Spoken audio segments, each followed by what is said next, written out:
Comment est-ce que tu qualifies la dispersion par rapport à cette notion de burn-out? Par rapport à la confrontation répétée à des situations de dispersion, il y a à la fois, comme dans toute expérience, des compétences qui vont se développer et à la fois une confrontation répétée occasionne aussi un certain nombre de charges. Et suivant les personnes, on va être plus dans le versant de la compétence, je vais les énumérer après, plus dans le versant de la compétence, d'autres vont être plus sous un mode souffrance et une exposition à la charge, sachant qu'une même personne peut évidemment aussi évoluer. Tout à l'heure, je parlais du fil du funambule. C'est un peu... par exemple, on parlait des traders, mais les traders, en fait, leur capacité à distribuer leur attention, la réactivité, etc., faut savoir qu'ils quittent leur métier relativement jeune, en fait, parce qu'après, ils ne sont pas en mesure, ils passent dans d'autres métiers. De même, l'événementiel, à la veille d'un grand événement, effectivement, il va avoir cette capacité à se disperser, des horaires élargis, etc., mais après les très gros événements, il y a des moments de repos. Le manager, il est en rythme de croisière. Le conducteur de travaux, il est en rythme de croisière. Donc, ça ne se joue pas dans la même temporalité. Mais donc, au total, donc, je vais aller vite sur les compétences, parce que là, ce qui nous intéresse, c'est plus les charges. Mais vraiment, pour moi, c'est les revers de la même médaille. Donc, en termes de compétences développées par des confrontations répétées à ces situations de dispersion, donc il y a évidemment cette compétence à utiliser, à canaliser les technologies de l'information et de la communication, et quelqu'un qui aura réussi à les utiliser, à la canaliser. Alors, pas forcément suivant le mode d'emploi, suivant son usage à lui, adapté à sa situation de travail, à son équilibre personnel, aura moins de chances de tomber plutôt dans le côté charge. La compétence à évoluer dans un collectif, je ne le développerai pas là, mais en fait, les collectifs de travail stables sont une ressource très forte pour aider à gérer les situations de dispersion. Une agilité temporelle qui ne se joue pas que dans le chronos, l'accélération, faire toujours plus vite, mais aussi dans le kairos, c'est-à-dire saisir l'occasion. C'est-à-dire qu'à un moment donné, il faut savoir aussi lâcher ce qu'on est en train de faire, parce qu'il y a une opportunité qui se présente et qui va me permettre de dénouer plusieurs autres problèmes. Donc cette agilité temporelle, elle se joue à deux niveaux. Et une maîtrise émotionnelle, parce que quand on est confronté à un environnement changeant, les affects et les émotions sont très largement mises à mal. Et effectivement, là, d'ailleurs, ça permet de bien passer directement aux charges. C'est que l'envers, quand il n'y a pas cette maîtrise émotionnelle, on peut tomber dans des situations de dysphorie, du passage du larme à des rires, des excitations, etc. Donc, côté des charges, c'était un peu plus la question. 3 formes de charges, des charges cognitives, des charges psychiques et des charges physiques. Je reviendrai sur les charges physiques parce que ça va vous paraître un peu étonnant, mais comme j'ai filmé les managers, il y a des charges physiques qui sortent.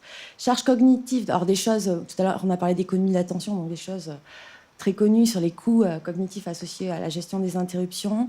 Cette vigilance, toujours traiter son environnement par-delà la tâche dans laquelle je suis absorbée, la surcharge informationnelle.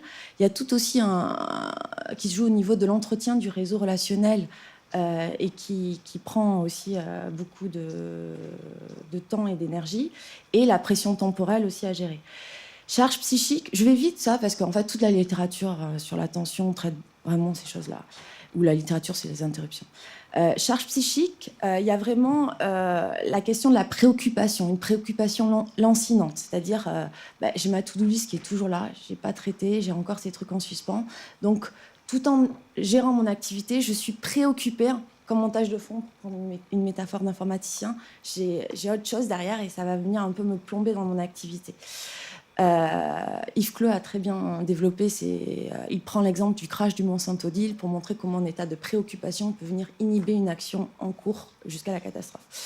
Il y a aussi la hantise d'avoir fait un mauvais choix, c'est-à-dire que face à une urgence, je dois improviser une réponse en situation, j'en ai pas forcément la responsabilité, ou je fais un choix, mais je dois le porter après. Donc il y a aussi cette hantise qui est un peu lourde à gérer pour le collaborateur.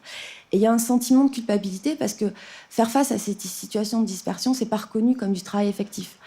Si je reprends l'exemple de mes salariés d'agence d'événementiel, ils passaient leur journée à faire plein de choses, à courir, et puis à la fin, j'ai rien fait de la journée. Donc tout en n'ayant jamais arrêté, il y avait le sentiment d'avoir rien fait de ce qui devait être fait. Alors ce qui devait être fait à la fois pour eux, selon leur définition de ce que c'est que le bon travail ou ce que devrait être leur travail, et aussi par ce qui est reconnu par l'organisation. Et l'organisation, en fait, finalement, beaucoup de systèmes de...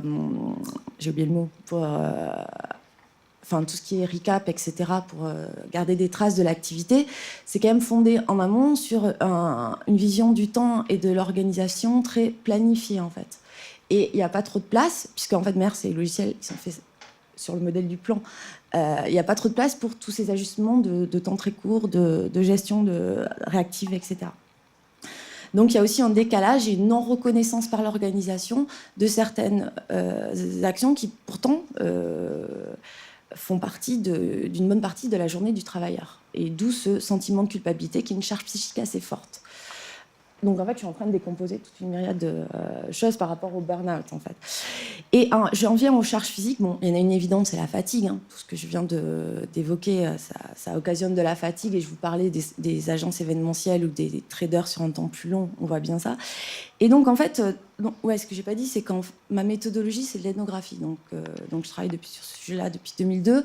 Et donc, par exemple, les traders, j'étais passé 3 mois en salle des marchés à observer, etc. Donc, l'observation de l'activité réelle. Et les managers, en fait, je les ai filmés. C'est-à-dire que j'arrivais avant eux sur le lieu de travail et j'ai filmé toute la journée. Et en visionnant, ce qui est assez fastidieux, moi j'aurais dû faire des slides, les films de ces personnes, des managers au travail, en fait, on s'aperçoit que pour gérer des interactions concurrentes, qu'elles soient en présentiel, c'est-à-dire quelqu'un qui va arriver, je vous parle, il y a quelqu'un qui arrive et je dois traiter ça, ou médié par le téléphone, l'ordinateur, le corps est une ressource très utile et utilisée.